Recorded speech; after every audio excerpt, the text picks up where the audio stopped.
Hello friends, this is Sar. I hope you all will be fit and fine and your study must be going on well. आज हम लोग CTET के English वाले portion से एक बहुत ही important topic करने वाले हैं। आप प्रीवियस ईयर पेपर्स देखिए 2023 और 24 जो कि लेटेस्ट पेपर्स की हम बात करें तो वहां पर इंग्लिश वाले पोर्शन में पैसेज से दो क्वेश्चन तक फिगर ऑफ स्पीच से पूछे गए। तो आज का जो टॉपिक है वो पेपर फर्स्ट और पेपर सेकंड दोनों के लिए इक्वली इंपॉर्टेंट है, क्योंकि ये दोनों पेपर्स में खूब आ रहा है और दो क्वेश्चन आ रहे हैं।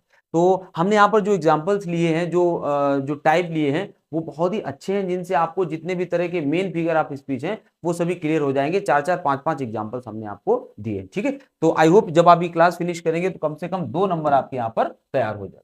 देखिए, देखते हैं फिगर ऑफ स्पीच क्या होता है। आप सभी जानते हैं, अगर हिंदी में हम बात करें तो इन्हें हम अलंकार कहते हैं। और अलंकार क्या होते हैं ये सभी जानते होंगे कि ऐसे शब्द या वाक्य जब उनको हम प्रयोग करते हैं या लेखक द्वारा प्रयोग किए जाते हैं तो भाषा की वो शोभा बढ़ाते हैं और एक्चुअली एक चमत्कार सा उत्पन्न करते हैं। तो ऐसे शब्दों को अलंकार कहा जाता है, ठीक है। भाषा को अलंकृत करने वाले शब्द या वाक्यांश, ठीक है। वहीं पर अगर हम इंग्लिश की बात करें तो ऐसे वर्ड्स या फ्रेजेस जिनको हम लैंग्वेज में जब यूज करते हैं, किसी सेंटेंस में यूज करते हैं, तब वह उसके इफेक्ट को और ज्यादा बढ़ा देता है। ऐसे वर्ड्स या फ्रेजेस को क्या कहा जाता है? फिगर ऑफ स्पीच कहा जाता है, ठीक है। वही यहाँ पर लिखा भी है, वर्ड और phrase used in a different way, जो किसी डिफरेंट वे में यूज। हाँ, एक चीज और यहाँ पर आपको समझ के चलनी है कि ये अपना अर्थ बिल्कुल जो जिस तरह से प्रयोग होते हैं बिल्कुल वही अर्थ इनका नहीं निकलता है। इनका एक यूजुअली जो मीनिंग होता है उससे हट के अर्थ निकलता है और यही इसकी शोभा बढ़ाता है, ठीक है। From its usual meaning in order to create a particular picture और इफेक्ट, जिससे एक अलग ही तरह का इफेक्ट क्रिएट होता है। ऐसे शब्दों को फिगर ऑफ स्पीच कहते हैं। आपको इसकी डिफिनेशन की कोई जरूरत नहीं है, बस आपको पता होना चाहिए। हमारा जो काम है वो मेन है कि जब हम इन बहुत सारे ये टाइप इसके पढ़ेंगे, मेटाफोर क्या होता है, सिमिली क्या होता है, ओनोमेटोपोइया क्या होता है, ऑक्सीमोरन क्या होता है, इनको जब पढ़ेंगे वो ज्यादा हमारे लिए जरूरी है, ठीक है। फिर भी आप देख लेते हैं, यहाँ पर कुछ एग्जाम्पल्स लिखे, उनको देखिए। The child is the father of man. देखने में ही लग रहा है किस तरह की बात कह रहा है ये कोई। The child is the father of man, मतलब बच्चा इंसान का पिता होता है। तो यहां पर ये जो है ये कौन सा फिगर ऑफ स्पीच है? ये पैराडॉक्स है। कौन सा है? ये पैराडॉक्स है, विरोधाभास यहां पर है। क्योंकि आप सभी जानते होंगे इंसान का पिता बच्चा हो नहीं सकता है, लेकिन इनको यूज जो किया है वो किया है विलियम वर्ड्सवर्थ ने, इसको यूज किया है। वर्ड्सवर्थ ने अपनी poem my heart leaps up, ठीक है। तो वहां पर इसको ये लाइन को यूज किया है कि the child is the father of man, यानी बच्चा होता है इंसान का पिता होता है। इसका अर्थ जब लगाया गया, बाद में कई सारे अर्थ इसके निकलते हैं, लेकिन जो एक लगता है वो ये लगता है कि कोई भी इंसान है वो क्या होता है, उसका जो प्रेजेंट होता है वो क्या होता है, जो वो अपने बचपने में चीजें सीखता है या करता है वही उसका बाद में उसकी पर्सनालिटी बनती है। ये इसका सबसे मेन जो वहां पर मीनिंग निकलता था ये था। और ये कहां से लिया गया? William Wordsworth. और हम आपको बता दें कि जो पोएट्री के पैसेजेस आ रहे हैं आपके एग्जाम में, वो ढेर सारे पैसेज लिटरेचर से आ रहे हैं और यही जनरल लिटरेचर, जहां शेक्सपियर के वर्क आ जाते हैं, वर्ड्सवर्थ के आ जाते हैं, जॉन मिल्टन के आ जाते हैं, ठीक है। नेक्स्ट एग्जांपल देखिए, is life worth living that depends upon liver, कि क्या जीवन है वो अच्छा है या एक यूजफुल है, ये किस पे डिपेंड करता है? लीवर पर डिपेंड करता है। यहां पर लीवर के दो अर्थ हैं। एक तो यहां पर लीवर का अर्थ है मतलब जीने वाला, यानी जिंदगी जीने वाला। तो जीवन कितना सुंदर होगा ये किस पे डिपेंड करता है? जो जीवन को जीता है। और दूसरा लीवर का अर्थ होता है आपके जो बॉडी का एक ऑर्गन होता है, ठीक है। तो बॉडी के ऑर्गन को लीवर कहते हैं, आप सभी जानते होंगे। तो यहाँ पर दो अर्थ निकल रहे हैं, इसीलिए यहाँ पर जो फिगर ऑफ स्पीच बन रहा है वो कौन सा बन रहा है? पन बन रहा है। पन ऐसा होता है जब कोई शब्द एक से अधिक अर्थ निकालता है, तो ऐसे फिगर ऑफ स्पीच को पन कहते हैं, ठीक है। तो ये हो जाएगा यहाँ पर एग्जाम्पल। अगला है dear come near and fear not. देखिए यहाँ पर dear come near and fear not, आपने एक फिगर ऑफ स्पीच पढ़ रहा होगा, एलिट्रेशन आप पहले से जानते होंगे जब आपने अपना एकेडमिक्स किया होगा। तो वहां पर एलिट्रेशन क्या होता है? जब कंसोनेंट साउंड्स रिपीट होती है तो ऐसी जगह पर क्या होता है? एलिट्रेशन होता है। बट एक एसोनेंस होता है जहां पर एसोनेंस फिगर ऑफ स्पीच क्या कहता है? जब वॉवेल साउंड रिपीट होती है। यहां पर देखिए ये वॉवेल साउंड रिपीट हो रही है और यहाँ के जो फिगर ऑफ स्पीच आएगा वो कौन सा आएगा? एसोनेंस आएगा, ठीक है, एसोनेंस आएगा। तो ये फिगर ऑफ स्पीच यहां पर हो जाएगा, ठीक है। चलिए नेक्स्ट देखते हैं। अगला क्या है? अब हम यहाँ पर कुछ जो मेन फिगर ऑफ स्पीच है उनको देखेंगे। सबसे पहले अगर हम बात करें सिमिली की, तो आप सभी सिमिली के बारे में जानते होंगे। हिंदी होती है इसकी उपमा। क्या होती है?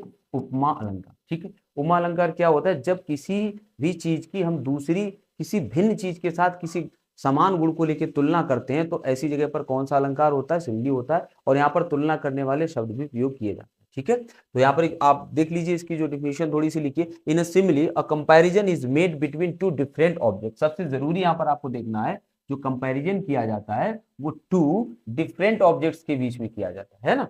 जैसे मुख मयंक सब मंजू मनोहर, मतलब मुख की तुलना किससे की जा रही है, चंद्रमा से की जा रही है। ठीक है, तो यहाँ पर उसी तरह के जब हम इंग्लिश में बात करें तो यहाँ पर जो कंपैरिजन होगा वो अलग अलग तरह के, क्योंकि चांद और चेहरे में कोई समानता नहीं है। बेसिकली चांद एक अलग तरह की एक बॉडी है, मतलब हेवनली बॉडी है, जबकि शरीर एक अलग चीज है, लेकिन तुलना उनकी सुंदरता को लेकर किया जा रहा है। उसी तरह से जब इंग्लिश में कंपैरिजन हो दो ऐसी चीजों के बीच में जिनमें लिटरली कोई संबंध नहीं है लेकिन किसी गुण विशेष को लेकर समानता की जाए, तो ऐसी जगह पर क्या होता है, सिमिली होता है। Which have at least one point in common, है ना, कि कोई एक पॉइंट कॉमन वहां पर रखा जाता है। In this figure of words of comparison क्या यूज होते हैं, सो, लाइक और एज यूज किए जाते हैं, तो वहां पर कौन सा होता है, सिमिली होता है। फॉर एग्जाम्पल देखिए, thy soul was like a star, तो जो तुम्हारी आत्मा है वो किसकी तरह, वॉज लाइक अ स्टार, एक स्टार की तरह। और ये यूज किया गया है विलियम वर्ड्सवर्थ द्वारा, विलियम वर्ड्सवर्थ द्वारा। किसके लिए यूज किया गया है, ये किया गया मिल्टन के लिए, मिल्टन के लिए यूज किया गया। उन्होंने कहा है कि मिल्टन तुम्हारी आत्मा एक सितारे की तरह जो अभी भी चमक रही है। इन्होंने मिल्टन के ऊपर एक वर्क लिखा था, पोएम लिखी थी वो ऑन मिल्टन। ठीक है, तो thy soul was like a star. तो यहाँ पर देखिए साउल की तुलना किससे की जा रही है, साउल की तुलना की जाती है, उसकी आत्मा की तुलना स्टार से की जा रही है, और तुलना करने वाला शब्द कंपैरिजिंग वर्ड यूज किया गया क्या, लाइक। तो इसीलिए यहाँ पर कौन सा फिगर आप स्विच हो जाएगा, सिमिली हो जाएगा। नेक्स्ट देखिए, my love is like a red rose, मेरा जो प्यार है वो किसकी तरह है, लाइक मतलब कंपैरिजन और प्यार की तुलना की जा रही है रेड रोज से। तो मतलब मेरा जो प्यार है वो एक रेड रोज की तरह है जो कि खिला हुआ है, वो खूबसूरत है। तो ये कंपैरिजन यहाँ पर हो रहा है। नेक्स्ट देखिए, यहाँ पर अगला है, it dropped as the gentle rain from heaven. It dropped, अब देखिए आपने अगर पढ़ा होगा द मर्चेंट ऑफ वेनिस, वहां पर 12th वगैरह में है, तो merchant of Venice by William Shakespeare, तो वहां पर एक वैसे देखें तो एक मर्सी पोएम है जो कहां से ली गई, मर्चेंट ऑफ वेनिस ली गई। मर्सी में ये पोर्शिया नाम की कैरेक्टर एक सेंटेंस यूज करती है, और वो किसके लिए करती है, शाइलॉक के लिए, कि इट ड्रॉप की मर्सी किस, इट मतलब मर्सी, ड्रॉप माने आती है, एज द जेंटल रेन, एक सुखद वर्षा के समान, फ्रॉम द हेवन। मतलब अगर किसी को दया आपको दिखानी है तो वो एक वर्षा के समान है जो आपके अंदर आएगी। तो मतलब दया दिखाओ किस पे, एंटोनियो पे, ये शाइलॉक से कहती है पोर्शिया। तो यहां पर देखिए एज यूज किया गया है, और जो रेन मतलब किसकी तुलना, उसकी मर्सी, इट मींस मर्सी यानी दया, तो मर्सी की तुलना किससे की जा रही है, रेन से की जा रही है। ठीक है, क्लियर हो गया। They fought like cats and dog, वो किस तरह लड़ रहे थे, कैट्स एंड डॉग की तरह लड़ रहे थे। तो यहाँ पर क्या है, एज यूज किया गया। तो आई होप आपको सिमिली क्लियर हो गया होगा। जब दो ऑब्जेक्ट्स में कंपैरिजन हो जो आपस में एक जैसे नहीं है लेकिन किसी गुण विशेष को लेकर उनका कंपैरिजन किया जाता है और तुलना करने वाले शब्द भी यूज किए जाते हैं, तो वहां पर कौन सा होता है, सिमिली होता है। बट यहीं पर अगर हम मेटाफोर की बात करें तो तुलना वहां पर की जाती, लेकिन तुलना इस तरह की होती कि एक वस्तु को दूसरी वस्तु ही या एक चीज को दूसरी ही बना दिया जाता है, तो वहां पर मेटाफोर होता है और ये तुलना वाले शब्द यूज नहीं किए जाते। अगर हम मेटाफोर की बात करें तो ये भी क्या है, एक इंप्लाइड सिमिली है। देखिए क्या होता है, in a metaphor a comparison is made between two different objects. Again यहां पर वही चीज है कि टू डिफरेंट ऑब्जेक्ट्स के बीच में कंपैरिजन होता है। आगे देखिए, बट वर्ड्स ऑफ कंपैरिजन क्या उनसे, सो लाइक जो वहां पर यूज हो रहे थे सिमिली में वो यहां पर यूज नहीं किए जाते हैं, तो वहां पर कौन सा होता है, मेटाफोर होता है। जैसे वहां पर क्या था, like my love is like a red rose, अगर वहीं पर इसको ऐसे कर दिया जाता, my love is red rose, क्या हो जाता, my love is red rose, मेरा प्यार लाल गुलाब है। तो वहां पर प्रेम को बिल्कुल गुलाब ही, अपने प्यार को गुलाब ही बता दिया गया है। तो यहां पर फिर कौन सा फिगर आप स्विच हो जाता, मेटाफोर हो जाता। ठीक है, आप समझ गए होंगे। अब नेक्स्ट एग्जांपल, जिसके 5 एग्जांपल्स लिखे, बहुत अच्छे खासे एग्जांपल्स हैं, आप इनको देख लीजिए। Love is the spice of life, love को क्या बना दिया गया, स्पाइस, मतलब स्पाइस आप जानते होंगे, समथिंग जो कोई ऐसी चीज जो आपको कुछ एक है ना तड़का होता है जिंदगी का, आपको नीरसता नहीं, मतलब एक खुशहाली। तो ये जीवन का जो प्यार है वो जीवन का एक तरह से एक आनंद है, मतलब यही सब कुछ है, इसके बिना मजा ही नहीं आएगा। तो उसको बना ही दिया गया, कहीं कंपैरिजन नहीं है। Love is like spice of life नहीं कहा गया, love is the spice of life, मतलब लव को स्पाइस ही बना दिया गया। ठीक है, आगे देखिए, revenge is a kind of wild justice, जो रिवेंज है, बदला है, उसको वो क्या है, वो वाइल्ड जस्टिस है, मतलब जंगल का कानून है। तो इस तरह से इसको देखिए। अगला है the camel is the ship of dessert. Camel को क्या बना दिया गया, शिप ऑफ डिजर्ट। तो इसको बना ही दिया गया, ऐसे नहीं कहा गया कि camel is like a ship of dessert, ऐसे नहीं कहा गया। तो ये चीज यहाँ पर सबसे मेन है।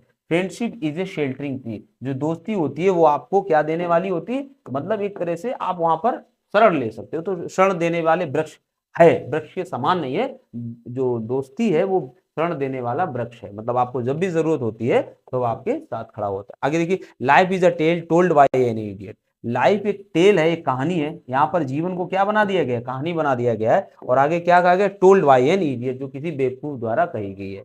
तो ये जो दिया गया है ये हैमलेट से लिया गया है, ये हैमलेट से लिया गया है। जब हैमलेट के पिता मारे जाते हैं तो वहां पर हैमलेट ये बात कहता है, उनकी हैमलेट की माँ द्वारा ही उनके पिता को चाचा से मिलकर मरवाया जाता है। बहुत अच्छा विलियम शेक्सपियर का ये प्ले है, मतलब एक ट्रेजेडी है। तो वहां पर ये हैमलेट कहता है life is a tale told by an idiot. हम आपको थोड़ा सा लिटरेरी बैकग्राउंड क्यों बता के चल रहे हैं, क्योंकि जो क्वेश्चंस आपके जो एक पैसेज आ जाता है वो पूरा लिटरेचर से आ जाता है। तो हमने भी पीछे देखा था, तो वहां पर विलियम शेक्सपियर से लेके वर्ड्सवर्थ लेके सबसे क्वेश्चन पूछे गए थे, मतलब पैसेज आए थे उनके वर्क से। तो थोड़ा सा आपको अगर पता रहेगा ना तो आप जान पाओगे कि किस तरह से चीजें वर्क करती है। नेक्स्ट देखिए, आगे है पर्सोनिफिकेशन। पर्सोनिफिकेशन होता है when we make non living और abstract things as a living.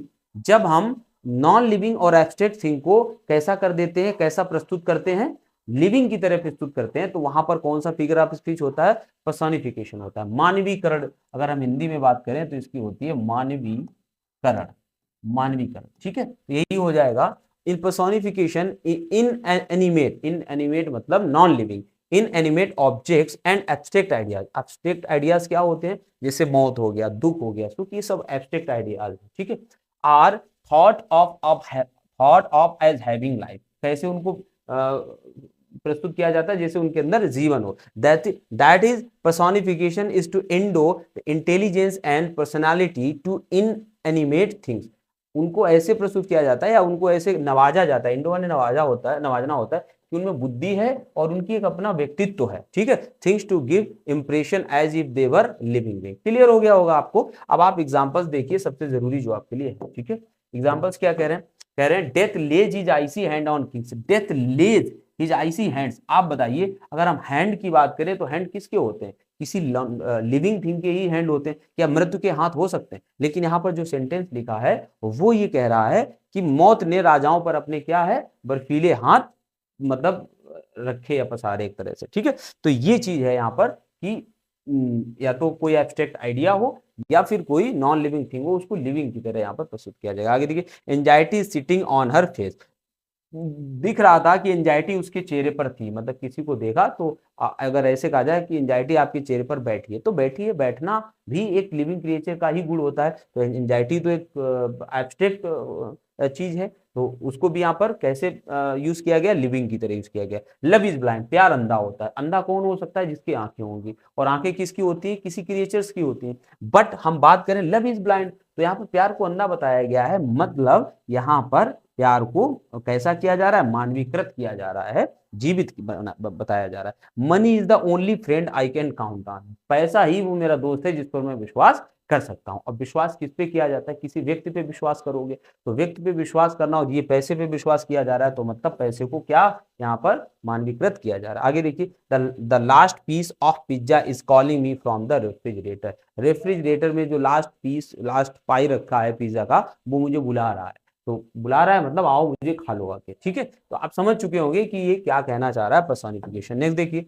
अगला है आपका ऑक्सीमोरन, विरोधाभास। ऑक्सीमोरन में क्या होता है, इन ऑक्सीमोरन टू अपोजिट वर्ड्स और आइडियाज आर पुट टुगेदर। यहाँ पर दो अपोजिट वर्ड्स या आइडिया एक साथ रखे होते हैं, अगल बगल एक्चुअली रखे होते हैं, तो वहां पर कौन सा होता है, ऑक्सीमोरन होता है। जैसे कि देख लीजिए example, living dead. Living dead, जब कोई लिविंग है, जीवित है, तो वो डेड कैसे हो सकता है, और अगर डेड है तो लिविंग कैसे हो सकता है। तो बेसिकली अगर आप जॉम्बीज वगैरह के बारे में बात करें तो उनको लिविंग डेड कहा जाता है। ठीक है, अब ये देखिए, डेफनिंग साइलेंस। अगर साइलेंस है, अगर सन्नाटा है, ये तो वो बहरा करने वाला कैसे हो सकता है। तो कभी कहे ना, इतना सन्नाटा था, तो सन्नाटे को आप जब बहुत बढ़ा चढ़ा के या कुछ वैसे बताना चाहेंगे तो कैसे बताएंगे, डेफनिंग साइलेंस था, मुझे बहरा कर रहा था, इतना सन्नाटा था। ठीक है, ओनली चॉइस। देखिए चॉइस की जब बात आती है तो यू हैव मल्टीपल ऑप्शन, आपके पास मल्टीपल ऑप्शंस होते हैं, बट ओनली चॉइस, ओनली मतलब केवल, और चॉइस मतलब बहुत सारी, तो ये दोनों आपस में कैसे हैं, विरोधी वर्ड्स हैं जो कि साथ रखे हुए। बाकी कुछ सेंटेंस में एग्जांपल्स इनके देख लिए। This is an open secret, देखिए अगर सीक्रेट है तो वो ओपन कैसे हो सकता है, तो ओपन सीक्रेट का मतलब होता है एक ऐसा सीक्रेट जो सबको पता है, आप बनाए घूम रहे हो कि ये सीक्रेट है, बट ये सीक्रेट वगैरह रहा नहीं है, अभी सबको पता है, तो ओपन सीक्रेट हो गया आपका। His honour rooted in dishonour stood, देखिए उनका जो ऑनर है वो किसमें है, डिसऑनर स्टूड, जो जो उनको सम्मान मिल रहा है एक्चुअल में वो किस पर खड़ा है, डिसऑनर पे खड़ा है। ये रिचर्ड थर्ड के बारे में कहा गया है, टेनिसन ने कहा है, रिचर्ड रिचर्ड थर्ड के बारे में लिखा है, जिनको विलियम शेक्सपियर ने भी अपने वर्क में रखा था, हिस्ट्री प्लेज में। तो वही कहा गया है कि उनका जो ऑनर है वो किस पे खड़ा है, डिसऑनर पे खड़ा है। तो दो अपोजिट वर्ड्स आए हैं यहाँ पर सेम सेम सेंटेंस में। हैविंग नथिंग ही हैथ ऑल, ये एक पोएम है, हम लोगों ने इंटरमीडिएट में पढ़ी होगी, कि उसके पास कुछ ना, ये हैप्पी मैन शायद है, ये हैप्पी मैन ऐसा कुछ है, कि उसके पास कुछ ना होते हुए भी सब कुछ होता है। तो हैविंग नथिंग, जब कुछ है ही नहीं तो हैथ ऑल कैसे हो सकता है, सब कुछ कैसे हो सकता है, जब आपके पास कुछ नहीं है तो सब कुछ कैसे हो सकता है। यहाँ पर क्या आपको लग रहा है, विरोध लग रहा है, दो अपोजिट वर्ड्स यहाँ पर यूज किए गए, ठीक है। She accepted it as the kind cruelty of the surgeon's knife, देखिए काइंड क्रुएल्टी, जब काइंड है तो वो क्रुएल्टी कैसे हो सकती है भाई, दया है तो वो क्रुएल्टी कैसे हो सकती है। और तो ये क्यों, क्योंकि जब कोई सर्जन सर्जरी करता है तो वो आप एक तरह से सर्जरी कर रहा है, मतलब आपको काट रहा है, लेकिन कैसी, क्रुएल्टी तो कर ही रहा है आपके ऊपर, आपको काट रहा है, बट कैसी है, काइंड है, क्योंकि उससे आपका भला होने वाला है। तो ये कुछ सेंटेंस थे जो ऑक्सीमोरन को एक्सप्लेन कर रहे थे, आपने देखे, नेक्स्ट देखते हैं। सभी अच्छे, यहाँ पर हमने one word sorry figure of speech लिए हैं, ताकि आपका पूरा कॉन्सेप्ट क्लियर हो, साथ के साथ आने वाले एग्जाम में अगर कुछ बदले भी वो भी आपका छूटे नहीं। ऑनोमोटोपोइया, देखिए ये जहां भी आ जाए वो ध्वनि सूचक होता है, जहां पर भी किसी सेंटेंस में आपको कोई अर्थ ध्वनि के माध्यम से समझ में आने लगे तो समझ जाइए वहां पर कौन सा है, ऑनोमोटोपोइया, ठीक है। इन ऑनोमोटोपोइया साउंड सजेस्ट मीनिंग, क्या मीनिंग को कौन सजेस्ट करता है, साउंड सजेस्ट करता है, तो ऐसी जगह पर होता है। फॉर एग्जाम्पल आप 3 एग्जाम्पल लिखें, देख लीजिए। The curfew tolls the knell of parting, intermediate में एक पोएम है, एक्चुअली एक एलिजी है, elegy written in a country churchyard, शायद उसी का ये है। The curfew tolls the knell of parting day, जो गिरजाघर की घंटी बजती है वो ये बताती है कि दिन अब ढल रहा है, तो ये चीज यहाँ पर कही गई है। तो बजने, है ना, बजने को, क्योंकि आप जानते होंगे अगर लंच की बेल बजती है तो वो अर्थ क्या देती है कि आपको लंच करना है, अगर बेल बजी है आपके स्कूल में तो वो क्या बताती है कि आपको लंच करना है। तो जब साउंड से कोई अर्थ निकले तो वहां पर कौन सा होता है, ये होता है। The murmuring haunt of flies on summer eve, summer की ईव अगर संध्याओं की बात करें, शाम की बात करें, तो वहां पर क्या होती है, बहुत सारी फ्लाइज की आवाज आती रहती है। हाउंट मतलब वैसे तो डराना या बार बार आने से संबंधित होता है, तो वही चीज है, आप देखिए तो समर नाइट में या शाम को आपको बहुत सारी आवाजें सुनाई देती है, वही यहाँ पर कहा गया मरमरिंग, है ना। आगे देखिए, the twittering of tiny bird, birds, जो चिड़िया होती है छोटी सी, वो ट्विटर करती हैं, ठीक है, तो उनकी आवाज के लिए यूज किया गया। तो बाकी सब ये बहुत ज्यादा टफ नहीं है, जहां भी साउंड वाले वर्ड्स आए वहां पर आप ये लगा दोगे। नेक्स्ट देखिए, हाइपरबोली। हाइपरबोली में क्या होता है, जब चीजों को एग्जेजरेट करके, बढ़ा चढ़ा के बताया जाता है, दिखाया जाता है, तो वहां पर हाइपरबोली होता है। वही चीज यहाँ पर होगी, हाइपरबोली इज एन एग्जेजरेशन और over statement for the sake, किस लिए, for the sake of making a greater impression, ताकि जो इंप्रेशन है वो बहुत ज्यादा पड़ जाए। हमने आपकी याद में कुएं भर दिए, मतलब रो रो के कुएं भर दिए, तो मतलब कैसे हो सकता है ना। तो वो ये कहना चाह रहे हैं कि हम आपको बहुत प्यार किया, हमने आपके लिए बहुत रोए, तो इस तरह की जो बातें होती है वो किसमें होती है, हाइपरबोली कहलाती है, ठीक है। हम आपके लिए चांद तारे तोड़ के ला सकते हैं, तो ये क्या है, एक अतिशयोक्त है, इसको हिंदी में कहें तो क्या है, अतिशयोक्त, अतिशयोक्त, अतिशयोक्त है। तो जब बढ़ा चढ़ा के चीजों को कहा जाता है, एग्जांपल्स आप देखिए, आपके लिखे, all the perfumes of Arabia will not Sutton this little hand, चाहे अरब का पूरा सेंट आप ले आइए, परफ्यूम ले आइए, फिर भी हमारे हाथों को अब साफ नहीं कर सकता है, ये इनमें जो खून के दाग लगे ये धुल नहीं सकते हैं, या ये आती रहेंगी, इनसे बदबू आती रहेगी। तो क्या इज इट पॉसिबल कि पूरा अरब का परफ्यूम लगा दो फिर भी ना हो। और ये कहां से लिया गया, ये भी हैमलेट से लिया गया, ये भी किससे लिया गया, सॉरी सॉरी, ये मैकबेथ से लिया गया, ये कहां से लिया गया है, ये मैकबेथ से लिया गया है, ये मैकबेथ से लिया गया है बाय विलियम शेक्सपियर। मैकबेथ, जब लेडी मैकबेथ कत्ल करती हैं, तो लेडी मैकबेथ जब कत्ल करती हैं तो वहां पर क्या होता है कि उनके हाथ में जो खून लगा होता है, तो वो होता क्या है कि वो बहुत ज्यादा हाथों को धुलती हैं और कहती हैं अब हम हमारा सही नहीं होगा, मतलब चाहे पूरा परफ्यूम लगा दो फिर भी हम अब हमारे हाथ ये धुलेंगे नहीं, मतलब साफ नहीं होंगे। तो वहीं से लिया गया। ठीक है, आगे देखिए, O Hamlet thou has clipped my heart in twain. O Hamlet, तुमने मेरे हृदय को दो भागों में बांट दिया। तो हृदय को दो भागों में बांट देंगे तो कोई जिंदगी कैसे रहेगा। लेकिन वो ये कहना चाहती है कि तुमने हमें बहुत ज्यादा पीड़ा दी है, इसका मतलब ये है। तो बढ़ा चढ़ा के कहने का मतलब है। और ये हैमलेट से उसकी माँ जर्ट्यूड कहती है कि तुमने मेरे हृदय को तोड़ दिया है, मतलब जबकि जर्ट्यूड ही उसमें क्या होती है, दोषी होती है। Why man if the river were dry, क्यों मनुष्य, if the river were dry I am able to fill it with tears, अगर नदी सूख भी जाती तो मैं इसे अपने किससे, टीयर से भर दूंगी। तो देखिए, टीयर से नदी भरने की बात हो रही। Is this face that launched a thousand ship, क्या ये वही चेहरा है। Is this the face that launch thousand ship, जिसने हजारों जो है शिप्स लॉन्च करवा दिए या युद्ध करवा दिया। ये ट्रॉय से लिया गया है, ट्रॉय से लिया गया है, जिसमें ये हेलेन के बारे में बात की गई। वो इतनी सुंदर थी जिसके पीछे युद्ध हो जाया करते थे, तो वहीं पर ये बात की जा रही। तो उसकी सुंदरता को बताने के लिए यहाँ पर है।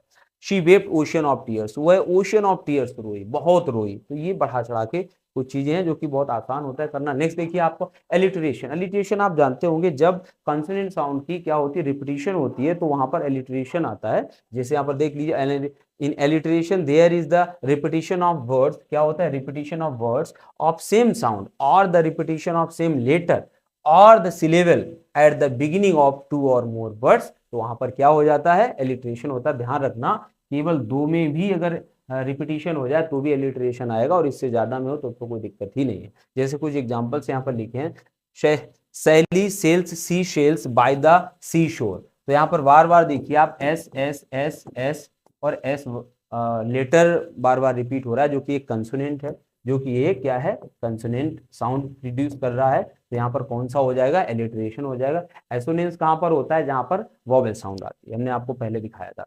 अ strong man struggling with the storm of face, है ना। तो यस, एस और एस। आगे देखिए, full fathom five thy father life. Full fathom five, ये लिया गया है, ये विलियम शेक्सपियर का एक वर्क है, उससे ये लिया गया है। तो वहां पर कहा जा रहा है कि तुम्हारे पिता समुद्र के नीचे गड़े हुए हैं, मतलब फुल फैदम फाइव, कितने फैदम, फैदम मापने की इकाई होती है, दूरी मापने की।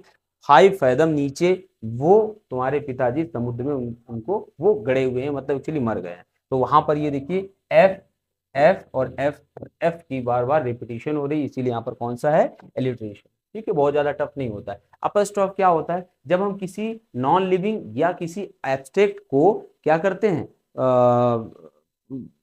अपस्ट्रॉफ का मतलब होता है जब हम किसी नॉन लिविंग या एब्स्ट्रैक्ट को संबोधित करते हैं, तो वहां पर कौन सा होता है, अपस्ट्रॉफ होता है। जैसे कि यहां पर देख लीजिए, an apostrophe is a direct address, address मतलब संबोधन होता है, टू द डेड, किसे, टू द एब्सेंट जो डेड हो गया, मर गया, टू एब्सेंट जो चला गया है, और टू ए पर्सोनिफाइड ऑब्जेक्ट, और या कोई ऐसे मानवीकृत ऑब्जेक्ट को जब हम क्या करते हैं, संबोधित करते हैं, तो वहां पर कौन सा होता है, अपस्ट्रॉफ होता है। ठीक है, जैसे देखिए मिल्टन, मिल्टन मर चुके थे, thou shouldst be living at this hour, तुम्हें इस समय होना चाहिए था। ये कौन कहते हैं, विलियम वर्ड्सवर्थ कहते हैं।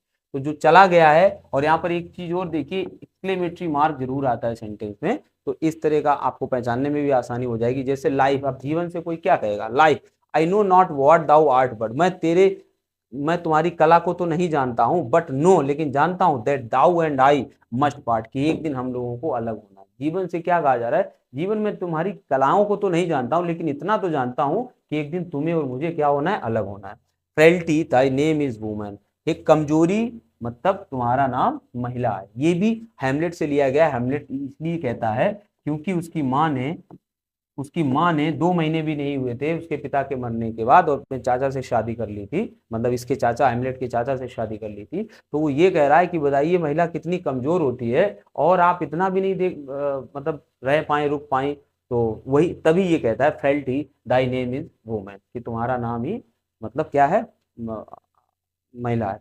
डेथ कम सून, डेथ से कहा जा रहा है, अब कोई कहता है ना कि मौत मुझे जल्दी आ जाओ, तो हम किसको संबोधित कर रहे हैं, मौत को कर रहे हैं। मौत कैसा है, एक एब्स्ट्रैक्ट आइडिया है। ठीक है, तो यहाँ पर हो जाएगा। और देखिए एब्सेंट कौन है, मिल्टन एब्सेंट है, अब है नहीं यहाँ पर, कुछ भी देख लीजिए आप, डेड, डेड है या एब्सेंट है, वही बात है। लाइफ, ये भी एक एब्स्ट्रैक्ट आइडिया है। ठीक है, तो इस तरह से ये कुछ मेन फिगर ऑफ स्पीच थे, सभी हो गए थे जो हमने आपको कराए। आई होप ये आपके एग्जाम के लिए फायदेमंद होंगे। और आपको इसी तरह की अगर वीडियो चाहिए हमारे चैनल से और आप चाहते हैं रेगुलर हम इस काम को करते रहें, तो थोड़ा सा मोटिवेशन आपकी तरफ से भी चाहिए भाई। चैनल को सब्सक्राइब कर लिया कीजिए, आप सब्सक्राइब बहुत कम करते हो। और मैथ के भी बहुत बेहतरीन क्लासेज आपको मिल रहे हैं, चैप्टर वाइज मिल रहे हैं, टॉपिक वाइज मिल रहे हैं।